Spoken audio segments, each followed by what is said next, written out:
The one skincare ingredient that has absolutely transformed my skin this year is probably not the one that you think. It's called peptides, which you may have heard of, but it's a really broad term because these peptides do all kinds of different things. Not only are they great moisturizers, meaning they can help draw water and keep it in your skin, they have anti-aging benefits. What they are basically small, tiny pieces of protein, the building blocks of protein. And there's so many on the market right now, it can get really confusing.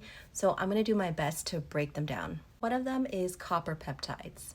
And these are part of a class called carrier peptides. And they're called carriers because they help deliver these nutrients, trace minerals, to the skin. And some of these trace minerals are so important for building collagen in the skin. Then there's signal peptides, and they also help stimulate the production of collagen. The most well-known that you might have heard of is matrixyl 3000, which is actually a combination of two different peptides. Signal peptides can also stimulate our own body's fibroblasts to produce other proteins, not just collagen, like elastin. Our body is constantly building and breaking down collagen, so we also need to prevent the breakdown of collagen. And that's where enzyme inhibitor peptides come in. These can also reduce puffiness by decreasing fluid retention. An example of this are rice peptides. And the last one is my personal favorite. It's a neurotransmitter inhibitor peptides. And I know that's a mouthful, but basically how it works is these peptides will reduce muscle contraction in certain muscles. And by reducing muscle contraction,